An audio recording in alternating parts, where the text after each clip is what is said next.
Sahabat Shalom, Bapak Yahweh memberkati kita sekalian. Malam hari ini, Bapak Ibu Saudara sekalian, kita akan kembali bersama-sama merenungkan firman Tuhan yang akan berbicara tentang pahat, yang artinya takut. Dan secara khusus firman Tuhan pada malam hari ini akan berbicara tentang hati-hati dengan ketakutanmu. Mari kita bersama-sama membuka kitab suci kita di dalam kitab Iyob atau kitab Ayub pasal ketiga ayat yang ke-25 sampai dengan yang ke-26. Kita akan bersama-sama menyimak ayat ini dengan baik-baik. Saya akan membacakan ayat-ayat ini untuk saudara silahkan simak baik-baik.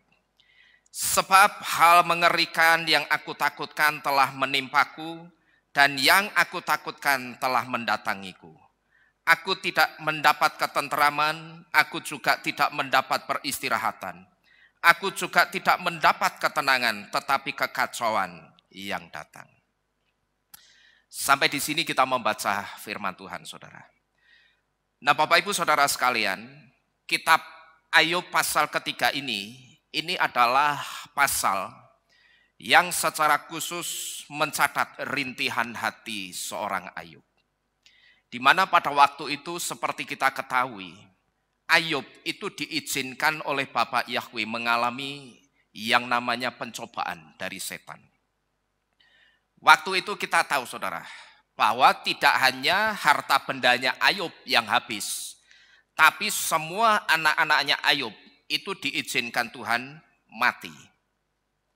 Bahkan tidak berhenti sampai di situ. Tapi Ayub itu juga mengalami penderitaan yang saya katakan sangat hebat. Dan waktu itu kita bisa melihat di dalam kitab suci, tubuhnya Ayub itu sampai keluar bisul-bisul panas. Sampai-sampai kalau Ayub itu mau garuk bisulnya saudara, itu tidak bisa cuman pakai tangan untuk garuk bisulnya. Tapi kalau Ayub itu mau garuk bisulnya, itu sampai Ayub mesti mecah tembikar. Tembikar itu apa? Tembikar itu pot yang terbuat dari tanah liat. Lah nanti begitu tembikarnya ini sudah pecah, di situ Ayub tidak sembarang milih pecahan.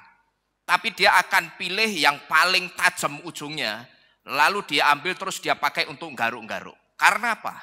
Karena saking rapatnya bisulnya yang ada di tubuhnya Ayub. Jadi saking rapatnya bisulnya itu sampai kalau garuk pakai diameter jari begini itu sudah tidak bisa.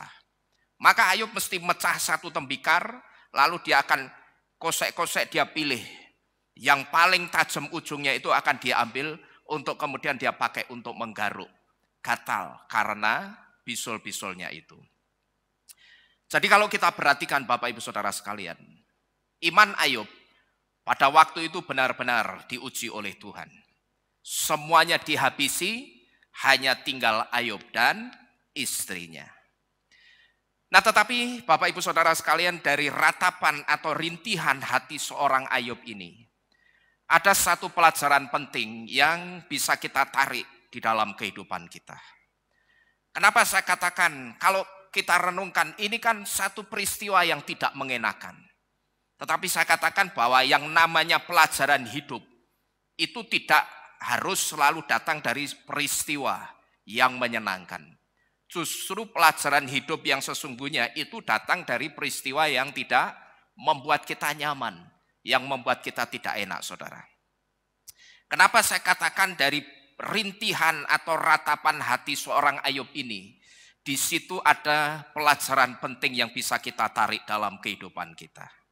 Saya mengatakan seperti ini karena seringkali, jujur atau tidak, diakui atau tidak, pikiran kita itu memikirkan satu hal yang sama seperti apa yang dipikirkan oleh Ayub, saudara. Nah pada waktu Ayub meratap, waktu itu kalau kita perhatikan, Ayub itu mengatakan apa? Apa yang aku takutkan telah mendatangi aku. Nah, ucapan Ayub ini saudara, ini cukup menarik perhatian saya. Sekalipun saya katakan ucapan ini energinya negatif. Tetapi sekalipun ini energi yang negatif, tetap saya katakan ini menarik perhatian kita, atau secara khusus menarik perhatian saya untuk kita pelajari. Karena apa saudara? Karena dari sini nanti kita bisa belajar supaya cara berpikir kita itu jangan seperti Ayub, yang membuat ucapan Ayub itu menarik untuk kita pelajari adalah ada kekuatan apa yang menggerakkan. Kok sampai bisa apa yang kita takutkan dalam pikiran kita, dalam dunia nyata, apa yang kita takutkan itu benar-benar bisa mendatangi kehidupan kita. Atau dengan kata lain, kok bisa ya yang kita takutkan itu justru yang terjadi di dalam kehidupan kita. Secara ketakutan atau rasa takut itu wujudnya apa saudara? Perasaan, ya. Rasa takut itu wujudnya perasaan, bukan satu benda yang kelihatan. Kalau satu benda yang kelihatan kemudian dia datang mendatangi kehidupan kita, wajar karena dia satu benda yang kelihatan. Tetapi yang jadi masalah yang namanya ketakutan atau takut itu wujudnya cuman apa? Perasaan gitu loh saudara. Jadi di sini ada satu hal yang menarik. Ada kekuatan apa yang menggerakkan? Kok sampai bisa apa yang kita takutkan dalam pikiran kita, dalam dunia nyata itu benar-benar bisa mendatangi kehidupan kita? Buktinya apa? Buktinya Ayub ngomong apa ini? Apa yang aku takutkan telah mendatangi aku. Jadi ada kekuatan apa saudara yang menggerakkan sehingga yang kita takutkan itu bisa mendatangi atau terjadi di dalam kehidupan kita. Nah kita akan lihat dulu kira-kira ketakutannya Ayub pada waktu itu ketakutan yang seperti apa. Cuman kalau kita melihat ketakutannya Ayub ini dalam kitab suci kita yang berbahasa Indonesia, kita tidak akan pernah ngerti. Jenis atau tipe ketakutannya Ayub itu seperti apa, kita tidak akan pernah ngerti saudara. Nah maka saya akan mengajak untuk kita itu melihat kitab suci kita yang berbahasa Inggris. Kalau kita lihat ayat ini dalam terjemahan bahasa Inggris, kata pahat yang berarti takut di dalam kitab Ayub 3 ayat 25, kata pahat ini diterjemahkan dalam bahasa Inggris dengan kata dread. Nah, cuman pertanyaannya sekarang begini, kenapa kata pahat di situ? Ya ini pahat ini diterjemahkan dengan kata dread. Ini pahat, p, het, dalet, dibaca pahat, lalu pahat ini diterjemahkan dengan kata dread. Cuman pertanyaannya kenapa kata pahat di situ diterjemahkan dengan kata dread dalam bahasa Inggris, bukan dengan kata fear, afraid, atau scare yang artinya sama-sama takut. Dread dengan scare, dread dengan afraid atau fear, itu tidak hanya berbeda soal kata kerja, kata benda, atau kata sifat. Tidak hanya itu saudara. Ya, jadi dread dengan scare, dengan afraid atau fear, itu tidak hanya berbeda soal kata kerja, kata benda, atau kata sifat. Tapi antara dread, fear, atau afraid, bahkan scare, itu lebih kepada konteks atau situasi yang menggambarkan keadaan seseorang. Kalau artinya sama-sama apa? Kalau artinya takut, ya, baik fear, afraid, atau scare, dan dread, ini artinya sama-sama apa? Takut, saudara-saudara sekalian. Tapi maknanya itu yang berbeda. Jadi bukan hanya sekedar ini kata kerja, ini kata benda, atau kata sifat. Kalau artinya itu memang sama, satu, yaitu kata takut. Cuman maknanya yang berbeda. Bedanya di mana? Bedanya, pemakaian kata dread itu untuk pemakaian kata dread untuk menerjemahkan kata pahat yang berarti takut di sini, itu untuk menggambarkan rasa takut yang benar-benar serius disertai dengan kecemasan. Yaitu rasa takut yang muncul sebelum seseorang itu mengambil suatu tindakan atau sebelum yang ditakutkan itu terjadi kepada orang tersebut, saudara-saudara sekalian. Nah, ini bedanya dread dengan scare, dengan afraid atau dengan fear. Sampai di sini dulu, kira-kira Bapak Ibu Saudara bisa memahami enggak perbedaan ini? Bisa saudara? Bisa ya. Jadi pemakaian kata dread untuk menerjemahkan kata pahat yang berarti takut di sini, ini untuk menggambarkan rasa takut yang benar-benar serius disertai dengan kecemasan, yaitu rasa takut yang muncul sebelum seseorang itu mengambil satu tindakan atau sebelum yang ditakutkan itu terjadi kepada orang tersebut. Nah, takut yang pakai kata scare kurang lebih seperti ini, saudara. Contohnya ya, ketakutan yang muncul secara tiba-tiba itu kira-kira contohnya seperti ini. Ya, saya coba kasih contoh dulu, saudara. Saya ambil contoh Kesia dan Ivan saja. Begini, saudara. Kesia, suatu waktu dia masuk ke satu ruangan yang sangat gelap. Nah, ketika dia masuk ke satu ruangan yang gelap, Kesia ini berpikir di ruangan itu tidak ada siapa-siapa. Nah, tetapi ternyata setelah dia masuk ke ruangan itu, tahu-tahu Ivan ini jedul dari ruangan yang gelap. Nah, karena Kesia ini kaget, lalu Kesia itu ngomong dalam bahasa Inggris. Ngomongnya apa? Hey, you scare me. I didn't see you there. Kamu itu nakut-nakutin. Ya, aku kok enggak lihat kamu di situ. Jadi kira-kira contoh pemakaian kata scare itu seperti ini. Ketakutan yang munculnya itu secara tiba-tiba atau secara spontanitas. Kesia waktu masuk ke satu ruangan yang gelap, dia pikir di situ tidak ada siapa-siapa, tapi ternyata Ivan tiba-tiba jedul dari ruangan itu. Nah, di situ Kesia kaget. Nah, pada waktu kaget, Kesia ngomong ini, hey, you scare me, I didn't see you there. Ya, dia mengatakan apa? Kamu itu nakut-nakutin, oh, aku tidak lihat kamu di situ, kok ngerti-ngerti kamu jedul. Nah, ini ketakutan yang sifatnya apa? Spontanitas atau secara tiba-tiba. Ini yang disebut dengan rasa takut yang memakai kata scare. Nah, lalu kalau takut pakai kata dread, kira-kira contohnya seperti ini, saudara. Kesia, katakanlah dia tidak bisa renang.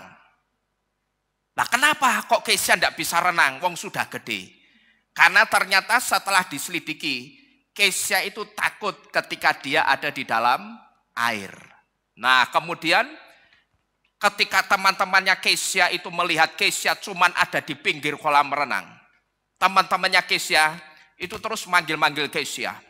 Kesia, ayo nyebur, cepat. Enak ini panas-panas kita renang, airnya dingin, seger gitu loh. Nah, karena Ivan ada di situ dan dia ngerti Kesia itu tidak bisa renang karena Kesia takut kalau ada di dalam air, si Ivan ini kemudian ngasih tahu teman-temannya. Dia ngomong apa? She cannot swim and dreads going in the water. Kesia itu tidak bisa renang karena dia takut atau ada ketakutan kalau ada di dalam air, gitu loh saudara-saudara sekalian. Nah, ini ketakutan atau fobia yang muncul sebelum Kesia itu masuk ke air.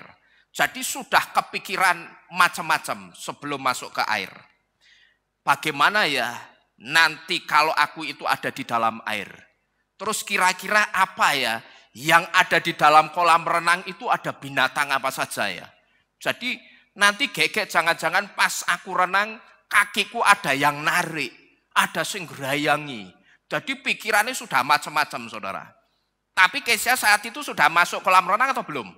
Belum, gitu loh. Jadi ini ketakutan atau fobia yang muncul sebelum seseorang itu masuk ke air atau sebelum seseorang itu melakukan sesuatu, saudara. Nah, sampai di sini dulu, saudara. Dari dua contoh ini, saudara bisa paham? Ya, sebelum saya lanjutkan, saudara paham enggak kira-kira? Bisa ya, paham ya? Nah, ketakutannya Ayub, itu ketakutan yang seperti ini, saudara. Dia sangat ketakutan dan cemas dengan sesuatu, padahal sesuatu yang dia takutkan itu belum terjadi sama sekali. Jadi kita mesti menganalisa dulu. Karena kenapa kata pahat yang artinya takut dalam bahasa Inggris itu diterjemahkan dengan kata dread. Bukan dengan kata fear, bukan dengan kata afraid, atau bukan dengan kata scare, tapi dengan kata dread. Nah sekarang kita tahu, rupanya jenis ketakutannya Ayub itu ketakutan yang seperti ini. Dia takut dengan apa yang ada di dalam pikirannya. Dia takut dan dia cemas dengan apa yang ada di dalam pikirannya. Maka kalau kita perhatikan di dalam kitab Ayub atau Ayub 3 ayat 25, kita bisa melihat bahwa apa yang ditakutkan atau dicemaskan oleh Ayub itu betul-betul terjadi di dalam kehidupannya. Nah, sekarang saudara, kita akan melihat kenapa yang kita takutkan itu bisa benar-benar terjadi di dalam kehidupan kita. Yang pertama, apa yang kita takutkan bisa mendatangi atau terjadi di dalam kehidupan kita. Karena di dalam ketakutan itu ada peran mulut yang menyebabkan setiap apa yang ada di pikiran kita atau apa yang kita bayangkan itu bisa menjadi kenyataan. Ini yang harus kita ngerti dulu. Kenapa kok apa yang kita takutkan secara ketakutan itu wujudnya perasaan. Tapi kok perasaan itu betul-betul ketika kita rasakan satu ketakutan, apa yang kita takutkan itu betul-betul bisa terjadi di dalam kehidupan kita. Karena apa yang kita takutkan, itu ada peran mulut yang menyebabkan setiap apa yang ada di pikiran kita, atau apa yang kita bayangkan itu menjadi kenyataan. Nah pengertian ini ditunjukkan oleh arti huruf P yang berarti mulut, yang menyusun kata pahat yang artinya takut. Midrash Yehudi memberitahu huruf P yang artinya mulut yang mengikuti huruf ayin yang artinya mata ini memiliki pengertian bahwa sekalipun ayin itu adalah gerbang menuju kepada kenyataan, tapi mulutlah yang membawa kenyataan itu menjadi ada. Saya coba mempelajari hari ini saudara dari pola pandang Ibrani. Dan ketika saya coba pelajari, di situ saya menemukan satu penjelasan dari Midrash Yehudi bahwa mulut yang mengikuti huruf ayin ini memiliki pengertian sekalipun ayin itu gerbang menuju kepada kenyataan, tapi mulutlah yang membawa kenyataan itu menjadi ada. Yang dimaksud dengan huruf P mengikuti huruf ayin itu karena huruf P ada setelah huruf apa ini? Ayin. Jadi kalau kita urut dari sini alef, bet, gimel, dalet, he dan seterusnya sampai di sini ayin kemudian P. Inilah yang dimaksud dengan huruf P yang mengikuti huruf ayin. Nah cuman pertanyaannya kenapa yang membawa kenyataan itu ada di mulut? Ingat, kita sudah pernah bahkan sering diberitahu bahwa mulut kita, di dalam mulut kita itu ada apanya saudara? Ada power atau ada kuasanya. Memang Midrash Yehudi memberitahu mata itu gerbang menuju kepada kenyataan. Tapi ternyata yang membuat kenyataan itu bisa hadir di dalam kehidupan kita itu bukan sekedar mata. Tapi apa kita ini? Mulut kita, saudara-saudara sekalian. Apa yang kita lihat di depan ini saudara, ini persis dengan apa yang dialami oleh Ayub. Ketika Ayub itu mikir akan ada sesuatu yang terjadi di dalam kehidupannya, apa yang dia pikirkan pada waktu itu betul-betul terjadi di dalam kehidupannya. Cuman yang disayangkan apa? Sayangnya pikirannya Ayub itu positif atau negatif? Negatif. Yang isinya apa pikiran negatifnya? Ketakutan. Sehingga ketika dia berpikir negatif, dia berpikir ketakutan, yang datang adalah malapetaka. Nah sampai di sini mungkin ada di antara kita yang berpikir, Pak, bukannya kasusnya Ayub ini kesepakatan antara Tuhan sama setan. Saya harus mengatakan ini karena pernah ada orang yang mengatakan katanya kasusnya Ayub itu adalah konspirasi antara Bapak Yahweh dengan setan. Tetapi saya katakan bukan. Karena apa? Yang namanya konspirasi itu artinya kesepakatan.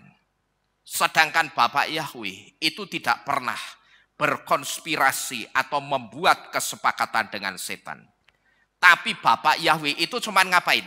Bapak Yahweh itu cuman mengizinkan setan mencobai Ayub. Nah ini yang benar saudara. Ini yang harus kita tahu. Karena di luaran sana ada orang yang mengatakan bahwa kasusnya Ayub sampai mengalami penderitaan seperti itu. Itu konspirasinya antara Bapak Yahweh dengan setan. Tetapi malam ini saya ingin memberitahu bahwa apa yang terjadi dengan Ayub itu bukan hasil konspirasi antara Bapak Yahweh dengan setan. Konspirasi itu kesepakatan. Kira-kira menurut saudara Bapak Yahweh pernah enggak sepakat dengan setan itu, pernah enggak? Membuat deal atau kesepakatan dengan setan pernah enggak menurut saudara? Enggak pernah, ya. Jadi jangan kita mengatakan ini hasil dari konspirasi. Bapak Yahweh itu hanya mengizinkan setan itu mencobai Ayub. Cuman pas Bapak Yahweh mengizinkan setan mencobai Ayub, timingnya itu pas gitu loh. Waktunya pas. Pas Bapak Yahweh mau menguji Ayub. Pas Ayub itu pikirannya negatif. Dan pas juga setan itu minta izin atau diizinkan mencobai imannya Ayub. Jadi pas Bapak Yahweh mau menguji Ayub, timingnya pas dengan Ayub itu yang berpikir negatif, memikirkan hal-hal yang menakutkan. Jangan-jangan yang menakutkan itu seperti ini itu akan mendatangi kehidupanku. Nah itu yang ada di pikirannya Ayub saudara. Cuman pas dia berpikir negatif seperti itu, pas setan itu pas datang minta izin untuk mencobai Ayub, dan pas juga Bapak Yahweh sedang mau menguji imannya Ayub. Karena apa? Ayub ini dipandang sebagai satu sosok yang saleh. Dia orang yang cinta Tuhan, dia orang yang sangat mengasihi Tuhan. Setiap hari-harinya itu selalu dia pakai untuk hidup bergaul dengan Tuhan. Predikat saleh yang tersemat di dalam kehidupan Ayub itu bukan predikat yang biasa saudara. Saleh itu lebih dari sekedar baik. Orang kalau sudah mendapatkan predikat saleh itu sama dengan predikat sadik yang artinya orang benar. Nah Ayub itu sudah mendapatkan predikat seorang yang saleh. Artinya memang dia betul-betul tidak hanya benar di hadapan Tuhan, tetapi waktu-waktu hidupnya itu setiap hari dia pakai untuk bergaul karib dengan Tuhan. Jadi Bapak Ibu Saudara sekalian, sekali lagi kita mesti ngerti dulu bahwa apa yang terjadi dengan Ayub itu bukan konspirasi antara Bapak Yahweh dengan setan. Tetapi Bapak Yahweh memang mengizinkan setan itu mencobai Ayub. Nah ini juga saya perlu memberitahu soal kata mencobai dan menguji, kita mesti ngerti saudara. Seringkali saya perhatikan orang-orang itu salah ngomong. Wah Pak, hidup saya itu sedang dicobai Tuhan. Saudara harus ngerti Tuhan itu tidak pernah mencobai kita. Yang benar Tuhan itu menguji iman kita. Yang mencobai siapa? Setan gitu loh saudara ya. Saudara jadi kalau ngomong mesti yang benar. Artinya kita tepatkan dengan porsinya. Jadi karena timingnya pas. Pas Bapak Yahweh itu mau menguji Ayub, pas setan datang minta izin mau mencobai Ayub. Dan pas saat itu juga pikirannya Ayub itu sedang berpikir yang negatif. Kalau saya renungkan, ini kasusnya sama seperti kasusnya Yitzhak ketika menjawab Ismail soal sunat saudara. Sampai akhirnya Bapak Yahweh itu menguji imannya Yitzhak. Seperti kita ketahui, Kalau kita hanya membaca di dalam kitab suci yang kita punya ini, kita tidak akan pernah ngerti perjalanan seorang Yitzhak sampai akhirnya dia sampai di satu gunung yang ada di tanah Moria. Yang kemudian di gunung itu Yitzhak mau dikorbankan. Kita mesti melihat kisah ini dari satu kitab yang namanya kitab Yaser. Di dalam kitab Yaser kita akan diberitahu bahwa suatu hari yang cerah, waktu itu Yitzhak dan Ismail itu sedang ada di satu padang rumput. Kalau tidak salah mereka sedang menggembalakan domba-domba. Nah di situ kemudian Ismail ini tiba-tiba datang. Dia menghampiri Yitzhak. Lalu Ismail ini ngomong, Yitzhak, kamu ngerti tidak? Aku sudah disunat loh. Maka dengan begitu, karena aku sudah disunat, berarti yang pertama, aku sudah menggenapi Torah Yahweh. Kemudian yang kedua, kalau aku sudah disunat, maka itu artinya aku sudah menggenapi perjanjian antara Bapak Yahweh dengan ayah kita Abraham. Di mana Bapak Yahweh dan Abraham itu punya satu perjanjian, bahwa setiap laki-laki Ibrani itu harus disunat. Jadi sekarang aku sudah sunat, ya. Itu artinya aku sudah menggenapi Torah dan aku menggenapi perjanjian antara Bapak Yahweh dengan ayah kita Abraham. Nah, di situ kemudian si Yitzhak ini jawab, saudara. Walah, Ismail, kamu baru dipotong sekerat kulitmu saja, kamu sudah bangga, kamu sudah sombong, kamu sudah merasa seolah-olah kamu itu sudah melakukan sesuatu yang luar biasa. Kamu tahu, aku itu loh, sekalipun tubuhku itu diminta untuk dikorbankan kepada Yahweh seutuhnya, dari ujung rambut sampai dengan ujung kaki, tidak hanya sekerat daging kemaluanku, tubuhku itu akan aku berikan kepada Yahweh untuk dikorbankan. Nah, begitu Yitzhak ngomong seperti itu, rupanya saat itu Bapak Yahweh itu sedang mendengarkan perbincangan mereka berdua, saudara. Maka di dalam kitab Yaser, di situ disebutkan, maka tampaklah apa yang dikatakan Yitzhak itu sebagai sesuatu yang baik di telinga Yahweh.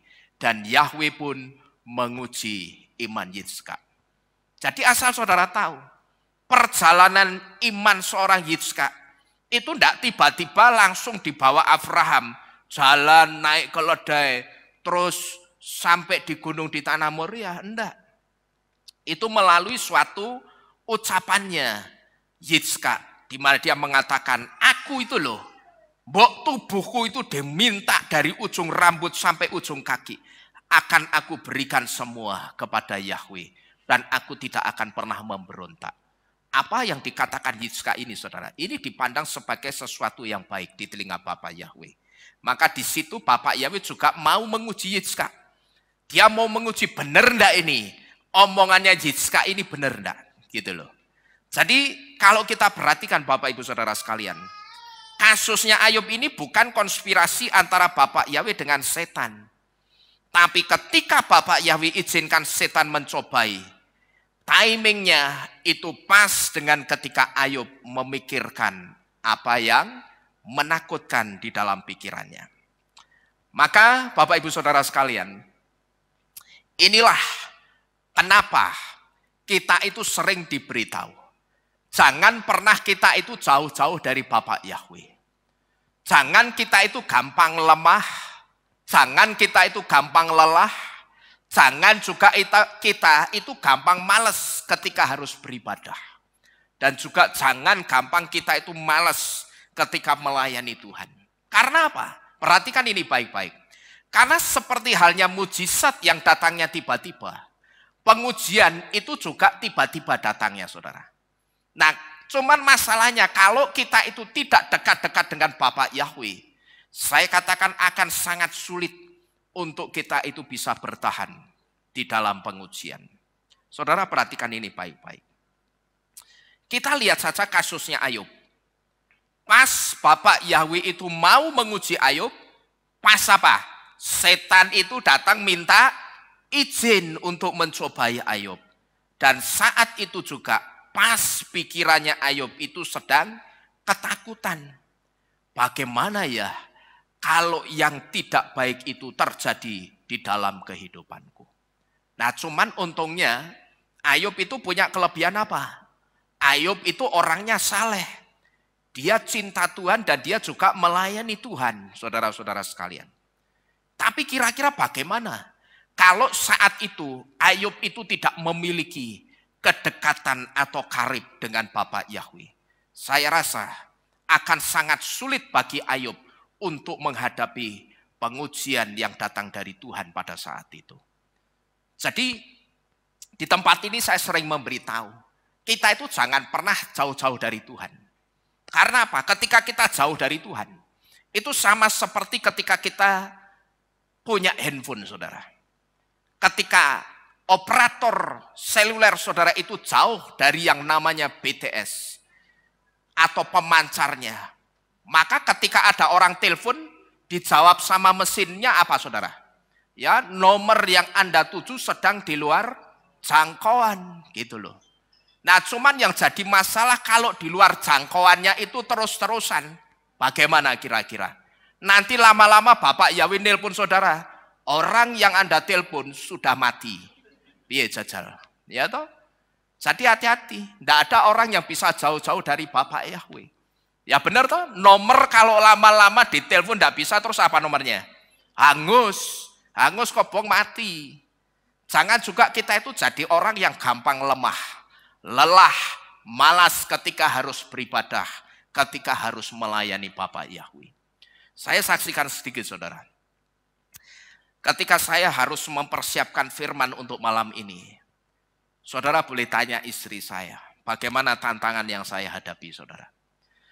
Ya, saya tidak ngerti entah kenapa rasa capeknya setelah pulang dari Bali itu masih kerasa sampai hari ini, saudara ya. Semalam saya sampai tidak tahu saya ini harus menyampaikan apa Bapak Yahweh. Sampai saya keluar masuk kamar, saya pegang komputer, saya taruh lagi. Saya pegang lagi komputer saya duduk, saya taruh lagi. Terus malam-malam saya keluar, saya panggil istri saya, coba ke sini. Ya, tolong kepala saya dipijet-pijet, saya bilang gitu. Anak saya sudah saya kerahkan, ya, yang tenaganya paling kayak bulldozer ini, si Gwen, saya kerahkan. Gwen, papa kerii. Karena saya punya pengalaman, saudara. Kalau saya rasanya ngantuk, rasanya aras-arasan, itu mesti saya masuk angin. Papa kerii. Ya, saya suruh kerii bagian bedah belakang aja, kerii semua. Pokok diratain yang panjang-panjang enggak apa-apa. Terus tolong diurut pakai balsem sing panas. Biasanya kalau sudah begitu enak, saudara. Tapi waktu itu setelah dikeroi, setelah dibalsemi, ya toh, setelah dilus-lus, ya tetap ajak, saudara. Wah, saya merenung ada apa ini ya. Jadi kalau saya renungkan, kalau saya mau lemah, terus saya mau bikin Bapak Ibu Saudara sekalian, hari ini tidak ada ibadah dulu, ya bisa, ya. Nah, cuman mosok tidak ada ibadah karena saya kesel. Nah, kan lucu, saudara, ya toh? Bisa kalau saya mau begitu, gitu loh. Tapi tidak lucu, saya rasa seperti itu. Tetapi kalau saya itu mau memilih lemah, saya punya alasan lelah, itu bisa juga. Tetapi saya tidak mau nuruti, saudara. Apa yang jadi kelemahan saya. Di situ malam-malam setelah semuanya tidur saya berdoa. Saya tahu ini mesti kuasa kegelapan yang berusaha ganggu saya. Intinya setan itu tidak suka kalau mau ada yang namanya ibadah. Setan itu tidak suka kalau orang itu mau datang beribadah, mau melayani Tuhan. Maka seharusnya, ya ini kalau saya ngasih tahu saudara ya, saudara-saudara yang mau ibadah, saudara tidak dapat Grab atau tidak dapat ojek online, itu jangan patah semangat. Sambil jalan saudara nyari Grab terus. Nanti ya nyantol. Nek ra nyantol kan ngerti-ngerti tekan keilat. Itu loh. Loh bener enggak? Karena intinya apa? Setan itu enggak pernah suka yang namanya orang datang beribadah. Setan itu enggak suka dengan orang yang mau taat sama Tuhan, itu enggak suka. Ya saudara perhatikan kehidupannya, perjalanan ujian imannya Yitzhak. Pada saat sebelum sampai di gunung di tanah Moria, Yitzhak dan Abraham itu diperhadapkan dengan 3 ujian. Padahal endingnya mau diapain? Kalau jadi mau disembelih. Mau disembelih saja, Yitzhak itu tidak pantang menyerah dengan 3 ujian yang dia hadapi. Yang pertama dia dihadapkan dengan 1 ujian. Ada setan yang menyaru menjadi seorang pemuda. Yang pertama setan itu jadi orang tua dulu. Yang nampak bijaksana, nampak saleh, nampak baik. Lalu orang tua itu menghasut si Abraham. Dia ngomong, "Hei Abraham, bukankah anak ini anak yang kamu tunggu-tunggu selama berpuluh-puluh tahun? Coba kamu pikir, kamu ini gendeng apa piye? Ini anak yang mbok tunggu bertahun-tahun, tapi sekarang begitu anak ini lahir dan sudah besar, habis ini mau kamu sembelih begitu saja." Abraham ngerti saudara. Oh ini setan ini saya ngomong ya. Langsung saat itu juga setan itu dihardik di dalam nama Yahweh, pergi kamu. Seketika itu juga orang tua atau setan yang menyaru jadi orang tua itu hilang. Setannya tidak berhenti sampai di situ. Kalau tadi Abraham yang diusik, sekarang yang diusik siapa? Yitzhaknya. Setan itu kembali menyaru menjadi seorang pemuda yang tampak sangat tampan. Dia tampak sangat baik. Lalu pemuda itu mengatakan apa? "Hei Yitzhak, tahukah kamu? Coba kamu renungkan. Katanya bapakmu kamu diajak ke gunung di tanah Moria. Itu mau mengorbankan domba untuk dipersembahkan kepada Yahweh. Sekarang coba kamu lihat. Bapakmu sama tanganmu, di tangannya ada dombanya enggak?" Terus Yitzhak jawab, "Oh dombanya itu sudah disediakan Yahweh kata bapakku di gunung itu." "Oh enggak." Setannya ngomong begitu. "Kamu ngerti? Yang akan jadi dombanya, yang akan dikorbankan itu sebetulnya kamu sendiri." Lalu Yitzhak tanya sama Abraham, "Papa, betulkah kata pemuda ini?" Abraham di situ menjawab. Dia mendeteksi ngerti, nah ini setan. Di situ Abraham jawab apa? "Hai anakku, luruskanlah pandangan matamu lurus kepada Yahweh. Hardiklah pemuda itu karena dia setan." Nah, seketika itu juga dihardik di dalam nama Yahweh. "Pergi kamu setan." Pemuda itu hilang. Kemudian yang ketiga setannya tidak nyerah saudara. Dia jadi apa? Dia menyaru menjadi sungai besar yang arusnya sangat kuat. Abraham dan Yitzhak itu sempat lupa. Kalau di daerah itu sebetulnya tidak pernah ada sungai. Wong itu di pegunungan gitu loh. Tidak ada sungai. Mereka mulai masuk sampai sebatas mata kaki. Terus berjalan sampai sungai itu kemudian semakin meninggi. Sampai sebatas lutut. Lalu meninggi lagi sampai sebatas paha. Tambah tinggi sampai sebatas pinggang, sampai singkat cerita semakin tinggi sampai sebatas leher. Begitu sampai batas leher, setan itu jadi arus sungai yang sangat deras. Dia berusaha menghanyutkan Abraham dan Yitzhak. Nah di situ Abraham baru sadar. Loh, di sini ini kan aku sering lewat sini dulu. Tidak pernah ada yang namanya sungai. Nah ketika Abraham sadar, seketika itu juga sungai itu dihardik. "Hai setan, pergi kamu." Saudara tahu, sungai itu seketika itu juga menjadi tanah yang sangat kering dan berbatu-batu. Dan Abraham dan juga Yitzhak itu bisa lewat jalan itu tanpa dia basah sedikit pun.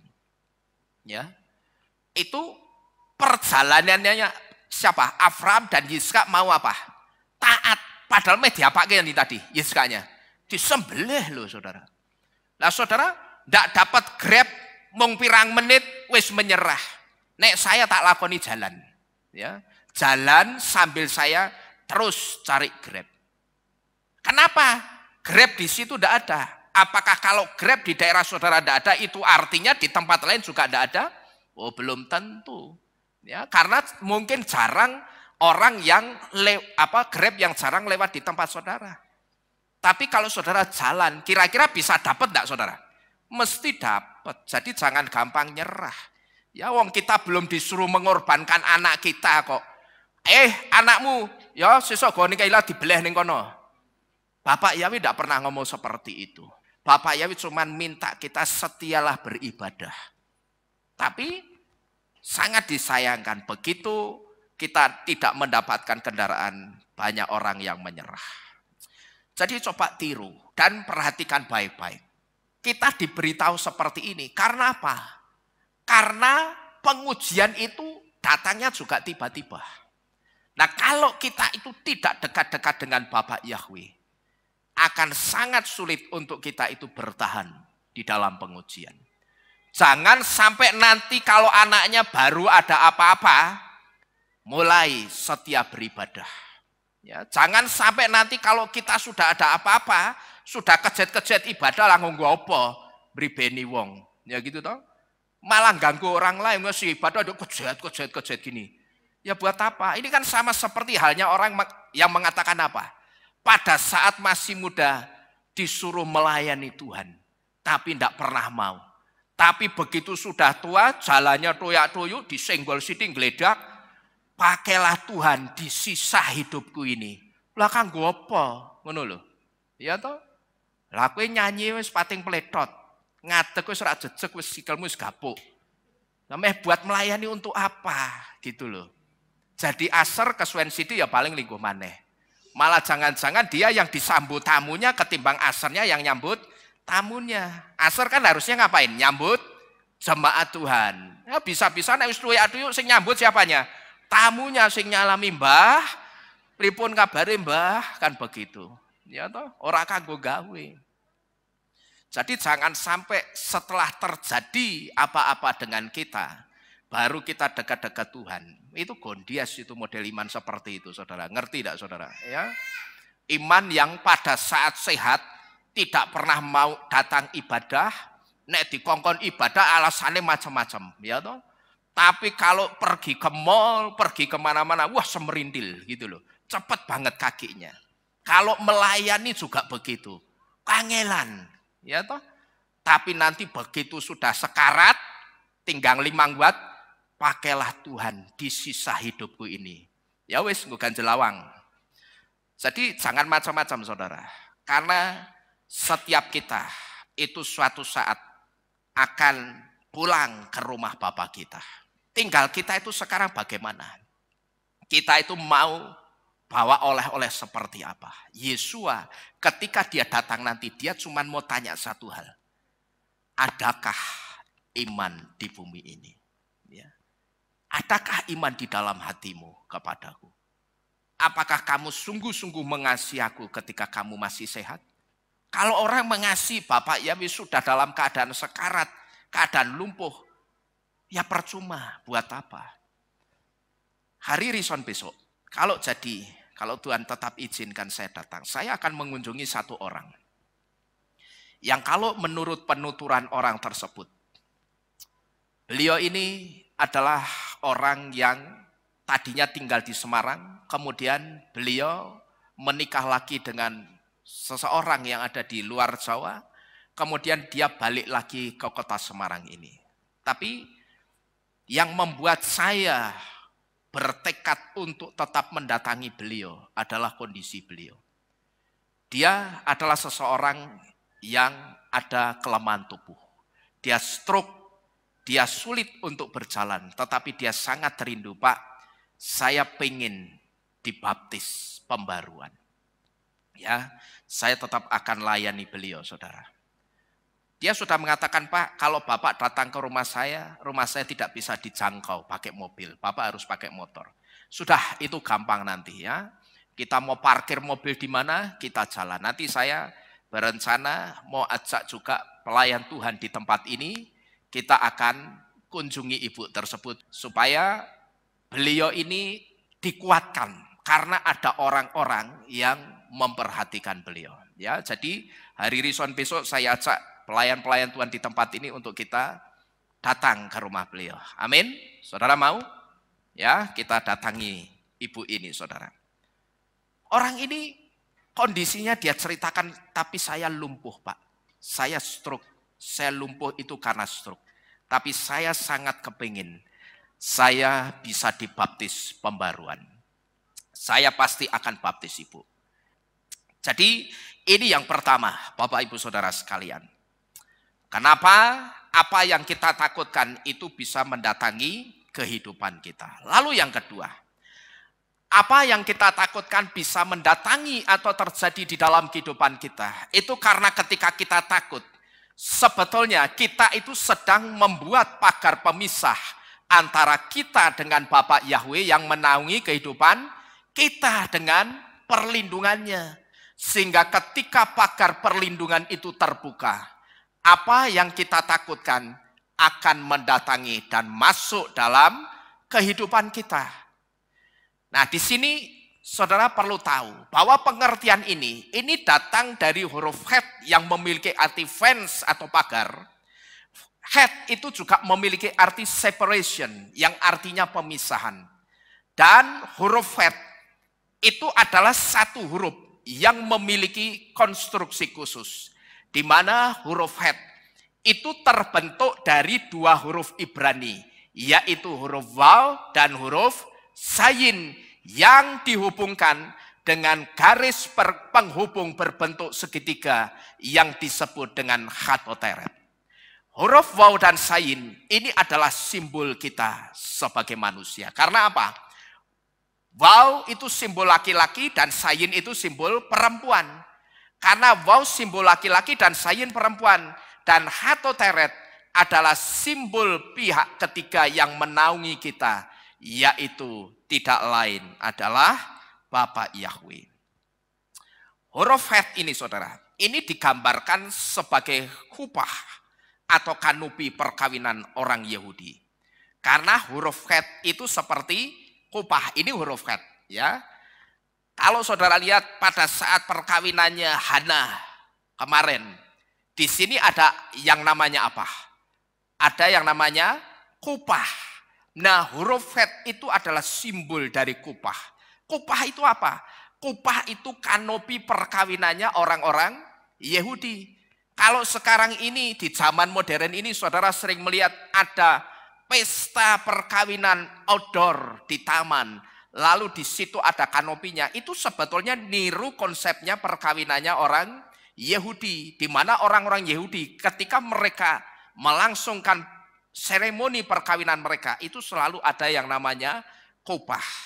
Nah, huruf het itu digambarkan sebagai kupah atau kanopi perkawinan orang Yahudi. Nah, coba kita perhatikan di sini saudara. Kita tahu bahwa Bapa Yahweh itu tidak suka dengan yang namanya ketakutan kita. Maka yang terjadi ketika kita takut, penggambarannya itu kira-kira seperti ini. Ya, sekali lagi, Bapa Yahweh itu tidak pernah suka ketika kita takut. Karena sebetulnya ketika kita itu takut, itu artinya kita tidak percaya kepada Bapa Yahweh. Nah, maka yang terjadi ketika kita takut, penggambarannya kira-kira seperti yang ada di depan ini, saudara. Ketika kita takut, sebetulnya kita itu sedang memisahkan Bapa Yahweh yang disimbolkan dengan chatoteret ini dari kehidupan kita. Dan ketika chatoteret yang adalah simbol pagar perlindungan Bapa Yahweh ini terbuka seperti ini, maka setiap apa yang kita takutkan dalam pikiran kita, itu akan dengan mudahnya masuk dan terjadi di dalam kehidupan kita. Jadi sekali lagi, Bapa Yahweh itu paling tidak suka kalau kita itu takut dengan sesuatu, saudara. Ya, maka ketika kita takut, sebetulnya yang sedang terjadi di dalam kehidupan kita itu penggambarannya seperti ini. Seharusnya chatoteret atau yang menaungi kita yaitu Bapa Yahweh itu nempel sama kita di sini gitu loh saudara. Paham saudara ya? Nempel dengan kita. Ini laki-laki, ini perempuan, berarti ini manusia. Dan ini adalah simbol kita.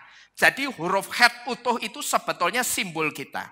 Tapi kita mesti ngerti bahwa di dalam huruf het itu di atasnya ada garis penghubung berbentuk segitiga yang disebut dengan hatoteret. Di mana garis penghubung segitiga ini adalah simbol dari Bapak Yahweh. Nah, ketika kita takut, sebetulnya kita itu sedang memisahkan Bapak Yahweh dari kehidupan kita seperti ini. Ini kan tadinya nempel sama kita. Betul saudara ya? Ini nempel sama kita, tapi begitu kita takut yang terjadi, Bapak Yahweh itu ngangkat. Dia naik, dia lepas dari kehidupan kita.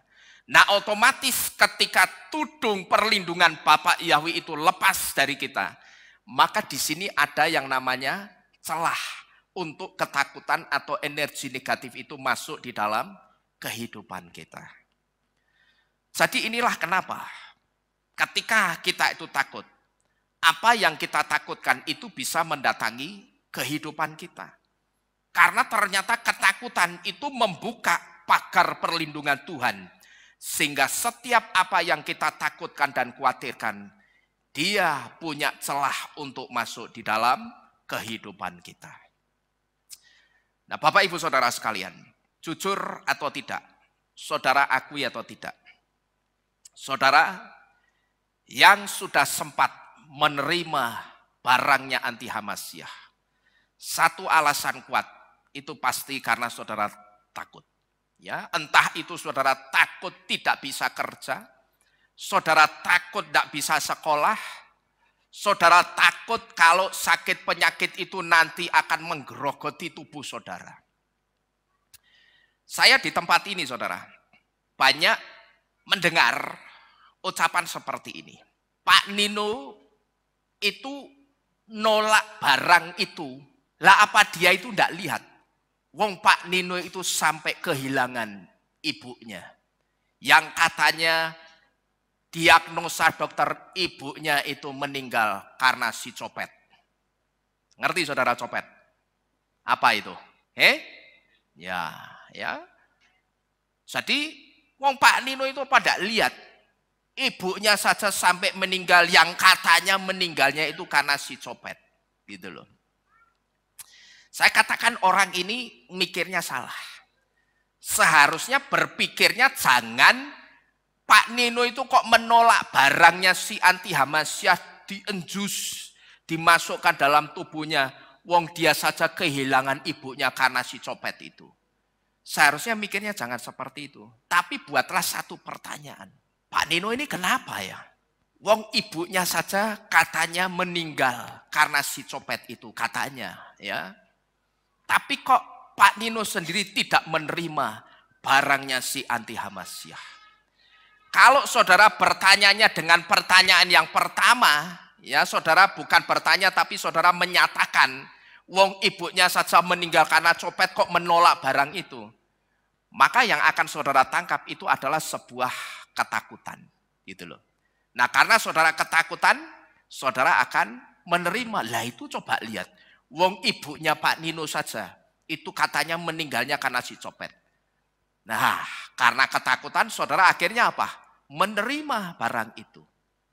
Tapi kalau saudara berpikirnya kenapa ya?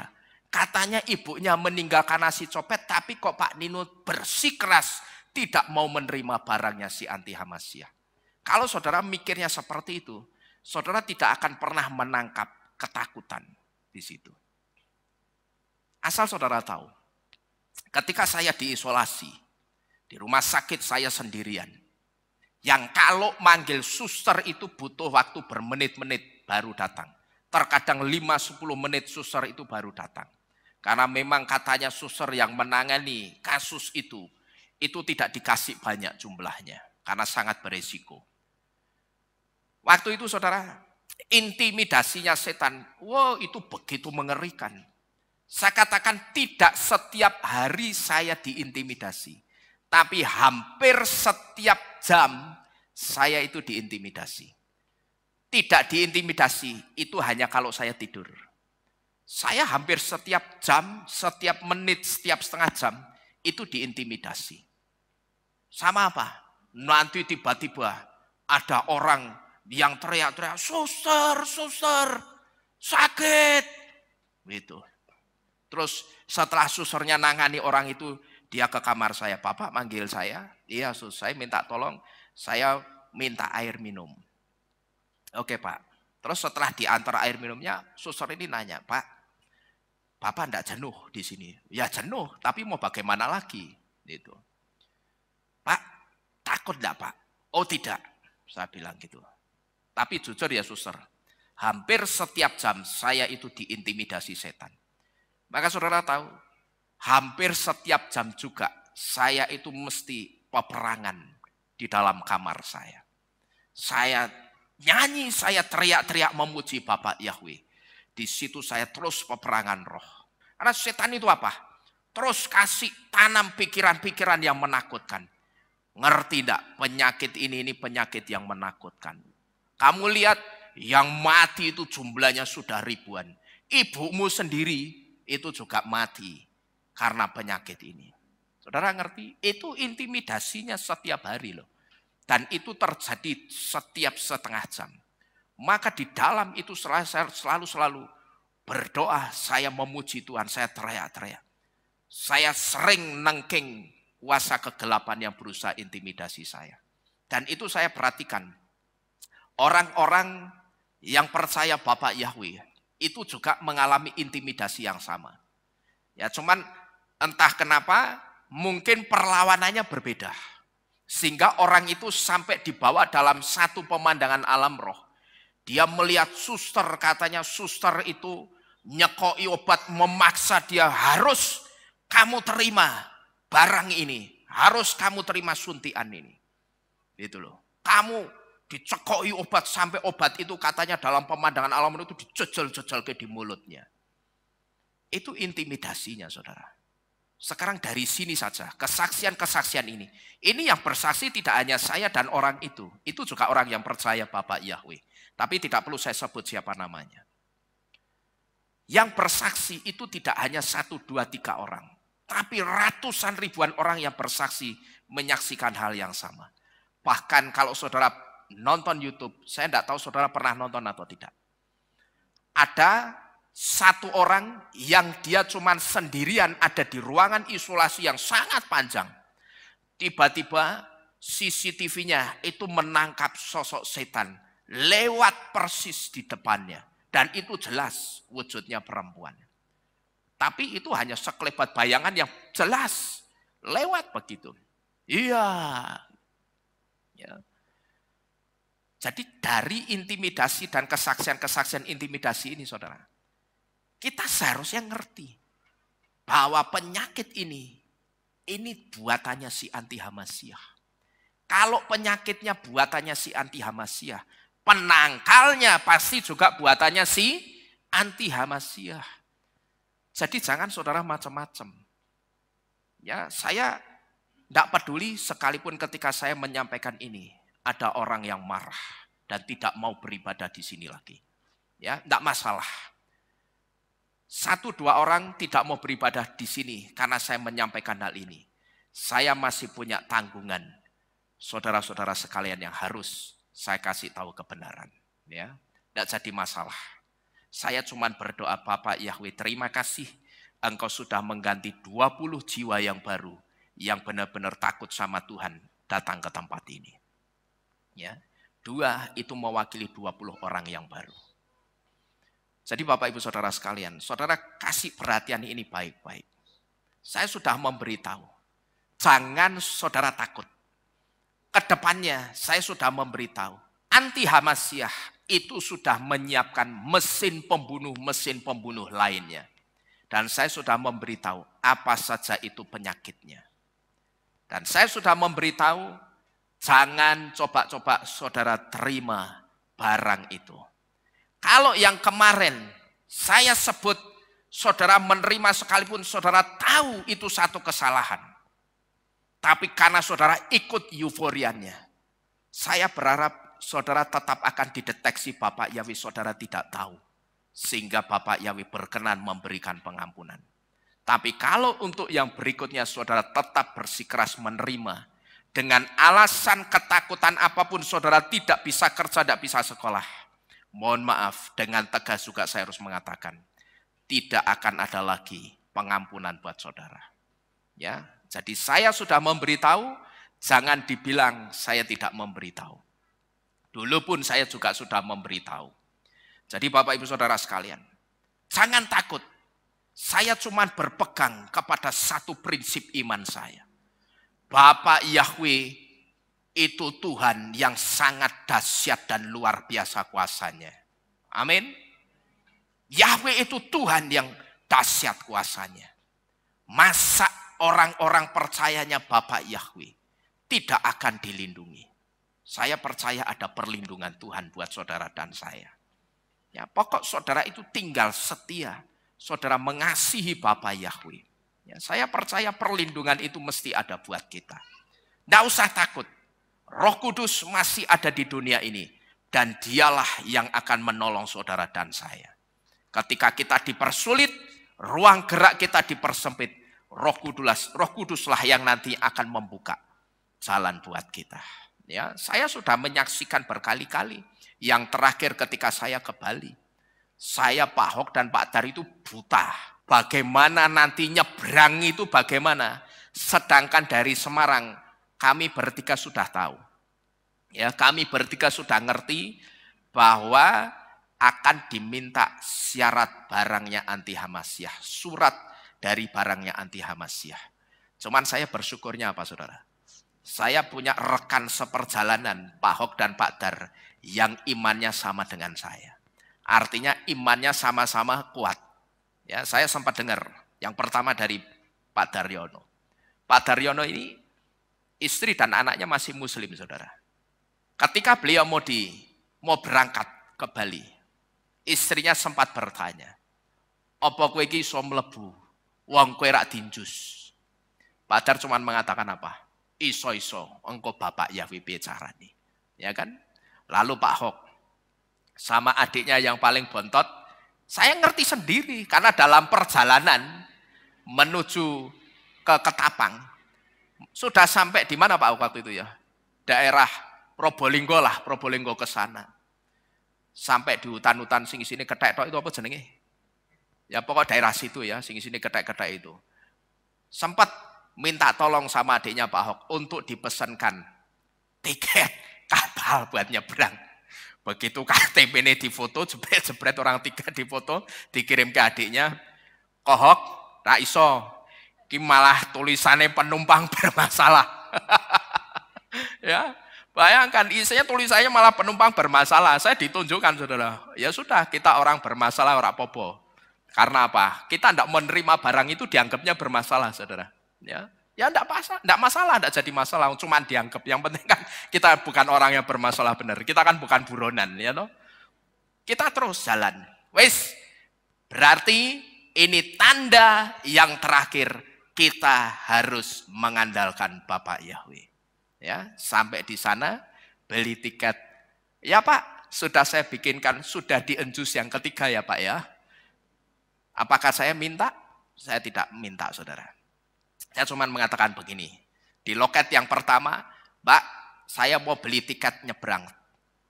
Ya Pak, minta tolong surat barangnya itu ditunjukkan. Oh, saya enggak diisi.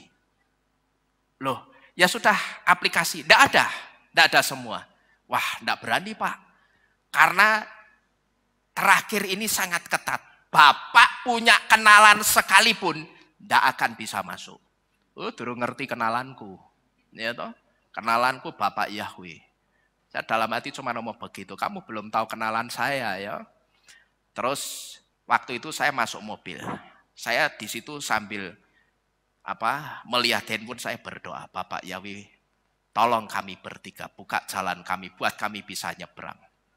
Waktu itu Roh Kudus itu arahkan mundur ke satu loket di belakangnya.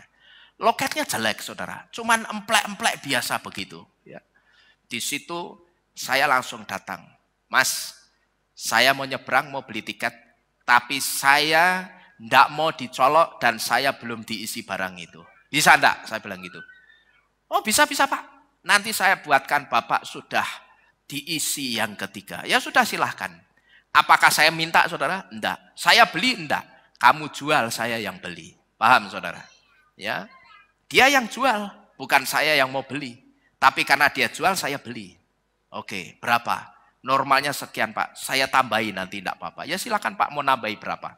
Dibikinkan jadi nyebrang beres saudara. Ya, saudara bisa lihat itu di grup kehilat kita. Ya, Pak Haus doyong-doyong di atas kapal ya toh, sudah mabuk. Pulangnya pun begitu saudara.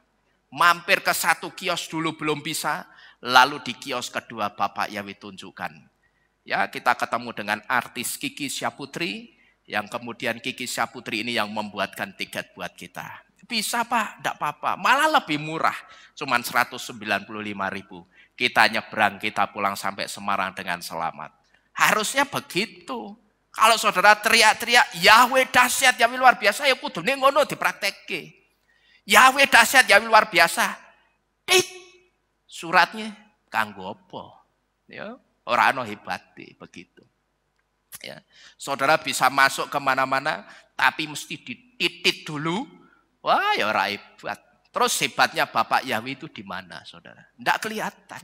Nah, kalau begini kan, saya di mimbar ini dengan sukacita itu bisa bersaksi kepada saudara. Saksinya ada Pak Hok sama Pak Dar dan juga anggota-anggota gembala-gembala KPI se-Indonesia. Ya, kita sampai ke sana. Pada bingung piye? Akhirnya bisa nyebrang piye? Pak Lukas tanya. Piye? Iso nyebrang? Iso lagi tekan kene. Piye akhirnya? Ya mereka jual, saya beli. Ya wis ngono wae. Yang penting aku rak jaluk Pak, saya bilang gitu. Ya, tapi mereka menawarkan sendiri, artinya mereka jual, kamu jual, saya beli. Ya, jadi Bapak Ibu Saudara sekalian, hati-hati dengan ketakutanmu. Karena sebentar lagi, anti Hamasyah itu akan meneror kita dengan ketakutan-ketakutan yang jauh lebih dahsyat dari sekarang ini. Ya, ini suspeknya monkeypox atau virus cacar monyet di Inggris. Itu sudah ada. Tinggal nunggu sampai di Indonesia. Mesti sampai di Indonesia. Wah Pak Nino ngundang. Ora, aku ora ngundang. Ya, tapi mesti tekan gini. Ya toh, copet itu apa saya ngundang? Nyatanya tekan gini, ya toh. Tapi tenanglah, ya, jangan takut. Hati-hati dengan ketakutanmu. Perhatikan baik-baik firman pada malam hari ini. Hati-hati dengan ketakutanmu, ya. Karena ketakutan kita nanti itu bisa membuka pagar perlindungan Bapak Yahweh sehingga si copet, monkeypox, virus Hendra ini nanti bisa masuk. Gitu loh saudara. Cacar monyet, copet-copit, terus si virus Hendra itu akan dengan mudah masuk dalam kehidupan kita. Kalau kita apa? Ketakutan. Yang benar sikap kita itu jangan sesumbar, tapi juga kita jangan ketakutan. Tidak usah sesumbar. Ya kayak siapa itu? Yang katanya ngaku ustadz apa kiai itu. Ya orang yang kena copet disuruh nyebul. Terus abu-abu ditarik sedot-sedot ini. Ya lampu ababku. Gitu loh. Ya abu-abu disedot-sedot. Akhirnya mati. Nah kenapa kok dia mati? Karena dia sesumbar. Bapak Yahweh juga tidak suka kita seperti itu saudara. Kalau kita tidak takut, kita juga jangan sesumbar. Tenang, kita hadapi dengan tenang. Dan percayalah, bungkusan kuasa Bapak Yahweh, itu ada menutup bungkus saudara dan saya. Saudara itu sudah di cover, sama saya itu di cover kuasa Bapak Yahweh. Mesti aman di tangan Bapak Yahweh. Lah kok nek aman Pak Nino kena? Saya diizinkan kena. Itu supaya yang pertama, saya bisa bersaksi kepada orang-orang yang menghujat nama Yahweh. Supaya orang-orang itu ngerti, itu loh. Orang yang menyembah Yahweh yang kamu hina-hina, ya kamu anggap sesat. Lihatlah, Tuhannya Yahweh itu sanggup menyembuhkan. Yang kedua, saya diizinkan kena, itu karena Bapak Yahweh mau memberitahu saya satu hal. Lihatlah bahwa kasih setiaku untukmu itu masih ada sampai hari ini. Itu yang saya rasakan. Kenapa saya ngomong seperti ini saudara? Karena pada waktu saya kecil, saya itu sudah divonis gagal paru-paru. Saya kena bronkitis asmatis karena saya ngerokok gudang garam kretek pada waktu saya kecil. Plus saya itu jadi perokok pasif dari asapnya orang tua saya. Maka saya pada waktu kecil itu divonis, Nino ini sampai tua tidak akan pernah bisa sembuh. Kalau nanti dia jalan jauh sedikit atau lari pendek, maka mukanya itu akan merah padam. Tapi saudara tahu, apa yang disangkakan dokter, didakwakan dokter itu dipatahkan Bapak Yahweh. Saya sembuh dan hari ini sampai detik ini, sampai selama-lamanya Tuhan Yesus datang, saya tidak pernah sakit paru-paru. Nah waktu copet itu, Bapak Yahweh itu seperti mau mengingatkan kepada saya. Ya, Tuhan itu seperti menghibur saya. Karena pada waktu itu saya sedang berduka. Pada saat ibu saya tidak ada, saya diisolasi. Saya tidak bisa ikut menghadiri pemakamannya. Ibu saya dimakamkan seorang diri. Ya coba saudara renungkan dan bayangkan betapa sedihnya seorang anak harus mengalami seperti itu. Tapi saat itu Roh Kudus itu memberikan satu penghiburan. Ya, lihatlah bahwa kasih setiaku itu tetap ada untuk kamu sampai selama-lamanya. Waktu itu Roh Kudus itu seperti ingatkan, bukankah dulu waktu kecil paru-parumu itu sudah rusak? Dan sekarang paru-parumu juga sedang dirusak sama si copet. Tapi sekarang aku sudah mengganti dengan paru-paru yang baru. Jadi Bapak Ibu Saudara sekalian, ini satu bukti bahwa Bapak Yahweh yang hidup itu benar-benar ada bersama-sama dengan kita. Ya, jangan saudara takut. Karena kalau saudara takut, saudara akan bingung. Wah, piye iki? Diisi lagi. Tidak usah bingung. Saya sudah memberitahu, jangan diterima. Ya, karena itu sudah jadi planningnya anti Hamasiah. Nanti orang-orang yang marah, saya biarkan mereka marah dulu. Saya akan biarkan mereka ketawa, mentertawakan pengajaran saya Pak Lukas dan Pak Dedeng. Saya biarkan mereka mentertawakan. Tapi suatu hari nanti, dari tempat ini, jam ini saudara ingat baik-baik, saudara boleh buktikan apa yang saya katakan. Mereka yang mentertawakan dan marah dengan kebenaran itu, suatu hari kelak mereka akan menangis sejadi-jadinya dengan kertaan gigi karena apa yang mereka terima itu sudah dan mulai merusak tubuh mereka. Sekarang, kalau tidak salah di China, orang yang sudah diisi barang itu, lagi jalan santai begini. Tiba-tiba disebut ayan.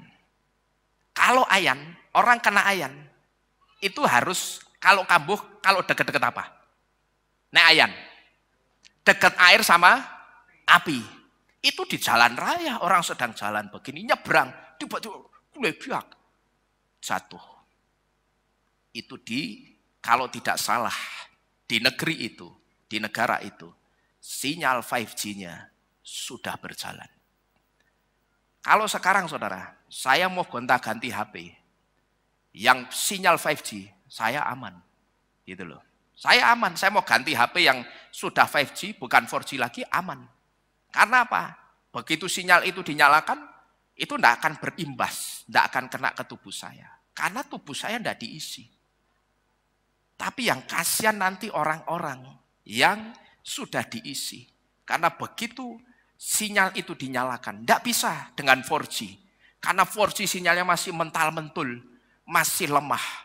Tapi begitu 5G itu dinyalakan, maka saat itu juga seperti eksperimen seekor tikus yang dikasih receiver dan pemancar, ketika receiver itu diaktifkan, saat itu juga tikus itu seketika itu juga langsung jadi buas dan ganas. Tujuannya apa? Ini membuat orang itu akan dibuat saling membunuh, supaya terjadi depopulasi secara dalam tanda kutip natural, gitu loh. Akan terjadi depopulasi secara natural. Pengurangan jumlah penduduk secara dalam tanda kutip natural. Nah kalau tiba-tiba orang jadi buas, bunuh-bunuhan, paten-patenan, kan gitu loh.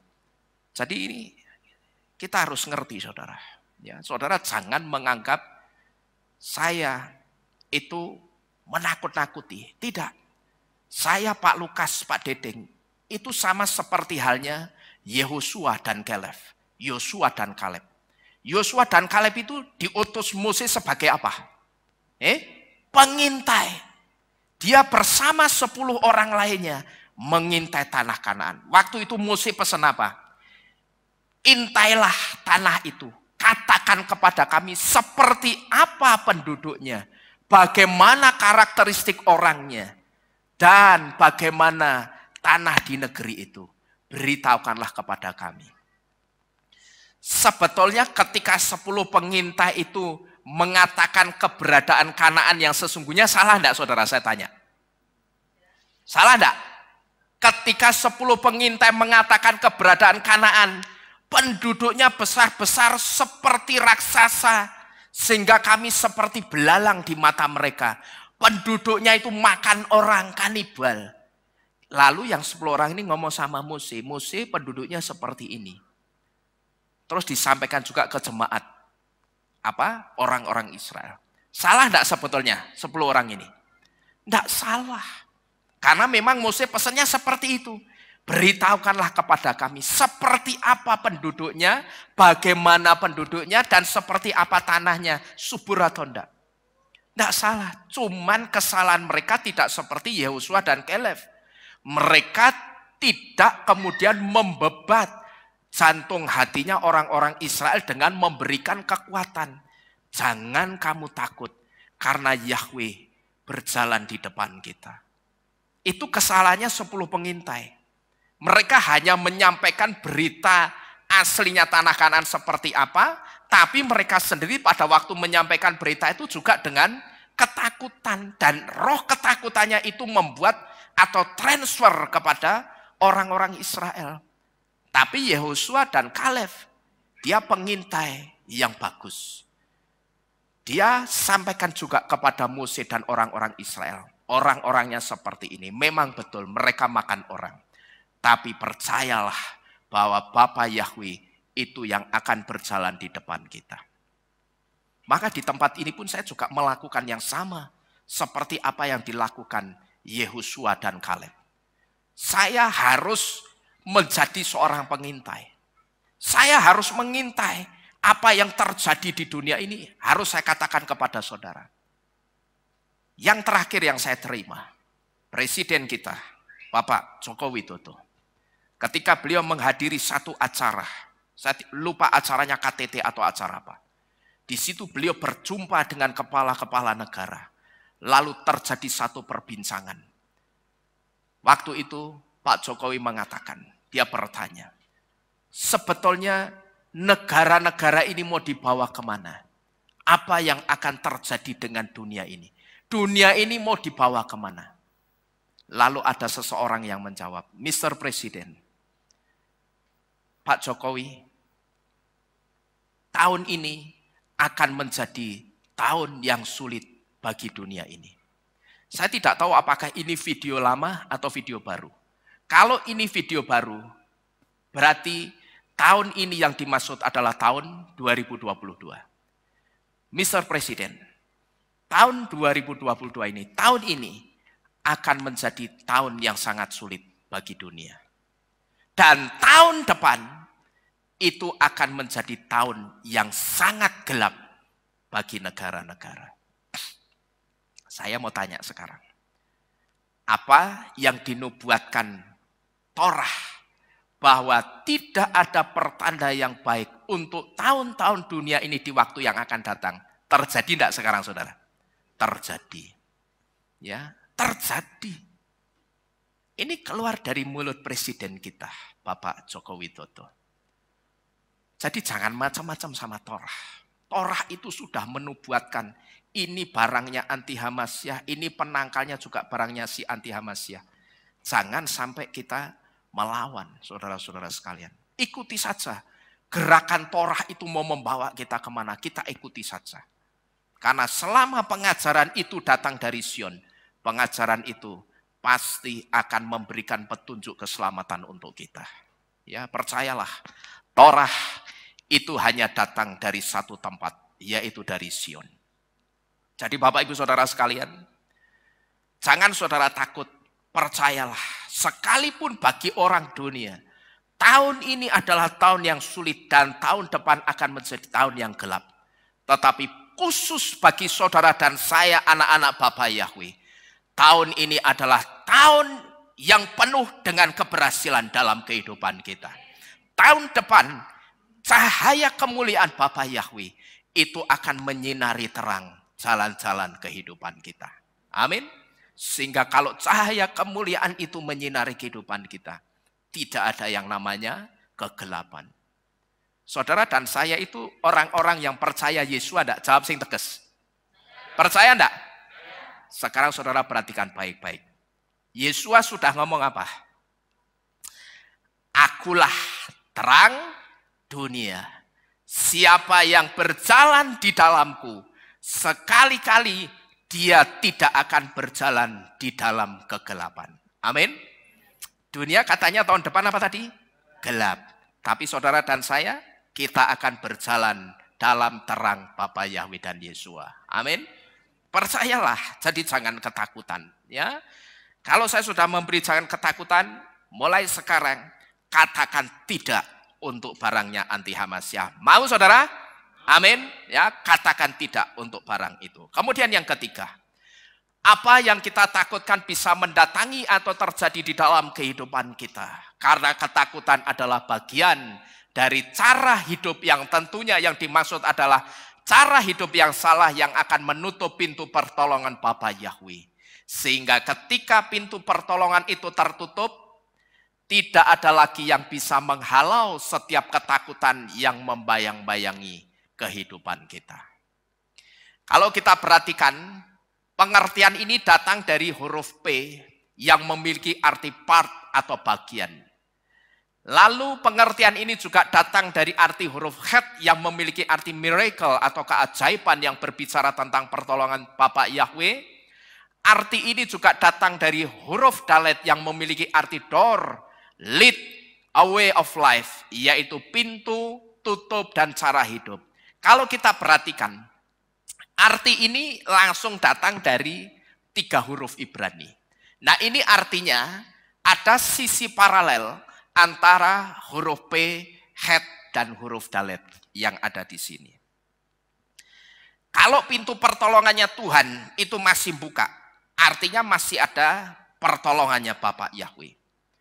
Maka kalau masih ada yang buka pintu pertolongan itu, masih ada juga yang akan menghalau semua yang tidak baik yang membayang-bayangi pikiran kita. Cuman masalahnya saudara, kalau pintu pertolongan itu sudah nutup, karena Bapak Yahweh itu mendeteksi ada ketakutan di dalam kita, maka saat itu semua yang tidak baik yang kita bayangkan, itu akan dengan leluasa masuk di dalam kehidupan kita. Karena apa? Karena penghalaunya itu sudah tidak ada. Ketika pintu pertolongan itu tertutup, tidak ada lagi yang bisa menghalau setiap ketakutan yang membayang-bayangi kehidupan kita. Bapak Ibu Saudara sekalian.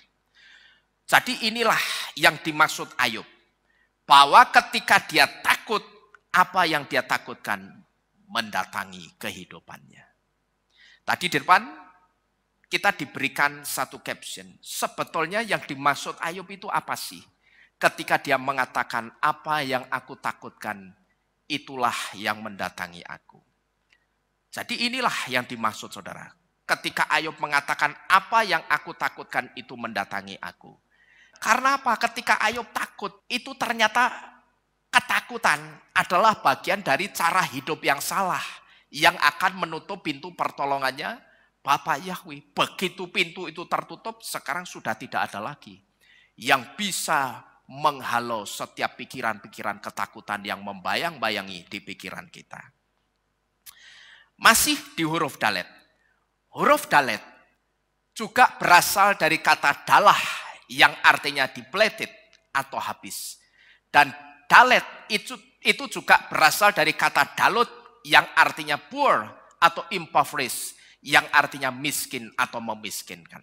Nah, kemungkinan besar yang ada di dalam ketakutan Ayub, dia takut andai kata kemiskinan itu mendatangi, kehidupannya. Dan ini terbukti dengan semua harta benda yang dimiliki Ayub. Itu habis total. Jadi di sini saudara, kita bisa kembali mendapatkan satu pelajaran penting. Bahwa ujian yang dialami Ayub itu tidak hanya karena dia tidak tegas mendidik anak-anaknya.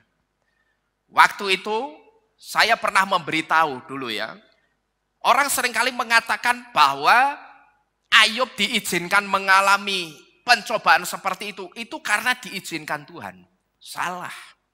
Sebetulnya ada faktor X juga. Beberapa faktor X. Yang malam ini faktor X-nya kita pelajari adalah faktor ketakutan di dalam diri Ayub. Tapi faktor X lainnya adalah Ayub itu tidak tegas mendidik anak-anaknya. Kalau saudara perhatikan, setiap hari anak-anaknya Ayub itu ngapain? Mereka pesta pora. Mereka minum minuman keras. Sehingga disinyalir saat itu terjadi juga perzinahan atau kumpul kebo. Ayub tidak tegas, maka anak-anaknya mati. Ini faktor X-nya saudara. Jadi faktor yang membuat ujian yang dialami Ayub itu ternyata tidak hanya karena dia tidak tegas mendidik anak-anaknya. Tapi karena ada ketakutan di dalam Ayub. Dan satu di antara ketakutannya itu mengatakan, bagaimana ya kalau suatu saat aku jatuh miskin atau hartaku itu habis. Maka di sini saudara, pelajaran yang bisa kita ambil. Saudara yang seorang pengusaha secara khusus, saudara perhatikan baik-baik. Apapun usaha saudara. Ketika saudara melihat usaha yang sama dengan saudara, yang dikerjakan oleh orang lain itu gulung tikar. Saya ambil contoh misalkan seperti Pak Damaris ini. Pak Damaris ini kan jualan kelapa muda. Jangan pernah saudara itu mikir, ketika saudara melihat atau Pak Damaris ini melihat, wah teman-temanku yang jualan kelapa muda itu juga sudah mulai gugur bertumbangan, gulung tikar satu persatu. Di situ saudara atau Pak Damaris itu jangan sampai berpikir, giliranku kapan ya? Hati-hati. Psikologinya orang itu kan seringkali begitu, ya kan? Melihat yang lainnya mulai berguguran di jualan yang sama atau di usaha yang sama, terus mikir apa? Wah, itu yang jualan sama kayak aku, si Paijo itu juga dodolan tegan. Sekarang Paijo bangkrut. Tuh si Painem dodolan tegan juga bangkrut. Wah, giliranku kapan nih? Nah, hati-hati saudara. Ingat, apa yang kita takutkan itu yang akan apa tadi? Mendatangi kehidupan kita. Jadi saudara mesti hati-hati. Maka saudara yang seorang pengusaha, ketika saudara melihat usaha yang sama dengan saudara yang dikerjakan oleh orang lain itu mulai gulung tikar, jangan pernah saudara mikir, wah teman-temanku yang jualannya sama dengan aku sudah gulung tikar. Kira-kira kapan ya giliranku? Saudara tidak boleh mikir seperti itu. Ya, jangan sekali-kali mikir seperti ini. Karena apa? Karena ini sama dengan pikirannya Ayub. Yang terjadi Ayub jadi bangkrut, beneran enggak? Bangkrut beneran. Nah kalau kita sudah ngerti bahwa peran mulut kita itu sangat besar dampaknya untuk kehidupan kita. Sekarang rubah mindset dan setiap kata-kata negatif yang selalu kita ucapkan. Ya, kalau saudara sering mengucapkan kata-kata negatif atau saudara sering mikir negatif, wah kayak podo bangkrut, wah giliranku kapan? Hari ini kita diberitahu, kita tidak boleh berpikir dan berkata-kata seperti ini lagi. Tapi gantilah dengan ucapan-ucapan yang mengandung berkat. Bahwa ketika teman-teman saudara gulung tikar, pikirkan dan perkatakanlah yang berbeda. Teman-temanku boleh bangkrut dan gulung tikar, tapi aku dan usahaku akan tetap aman karena tangan kanan Bapak Yahweh yang perkasa itulah yang menopang kehidupanku dan usahaku. Amin. Itu yang harus saudara katakan. Saudara yang jualan jasa, wah kayak mulai rak payu. Ya toh, si A, si B, si C wis ora payu, tenagane ora kanggo. Saudara ndak boleh mikir, wah giliranku kapan ki aku pensiun. Ya, ndak boleh seperti itu. Ya, saya melihat kesaksiannya Ibu Eko ini. Justru di masa-masa seperti ini, wah duitnya mengalir luar biasa itu. Saudara lihat itu berkatnya banyak orang itu. Ya, justru masa-masa seperti ini, gitu loh. Ya, tapi berkatnya justru luar biasa. Jadi katakan ucapan-ucapan yang berbeda. Justru perhatikan baik-baik. Pada saat kita disakiti, alam roh itu akan terbuka dengan lebar. Tinggal yang mau kita masukkan ke alam roh untuk kita jadikan itu yang negatif apa yang positif. Gitu loh saudara. Ya. Kalau kita mau ngomong yang negatif, ya yang jadi apa? Ya negatif, bangkrut, kira payu maneh. Gitu loh. Wah, aku mijet. Wah, saiki kalah aku karo sing nom-nom. Ya wis kalah tenan ora payu. Tapi kalau saudara berkata lain, sekalipun aku tua tapi tenagaku muda, Bapak Yahweh akan memberkati tanganku sehingga orang akan ketagihan pijet sama aku. Amin. Harusnya begitu ngomongnya. Neng aja plus-plus loh ya. Jadi teman-temanku boleh bangkrut. Tapi aku dan usahaku pasti aman karena tangan kanan Bapak Yahweh yang perkasa. Itulah yang memegang kehidupanku dan usahaku. Amin. Amin. Bapak Yahweh memberkati kita sekalian. Bersama-sama kita tunduk di dalam doa. Kita akan akhiri firman pada malam hari ini.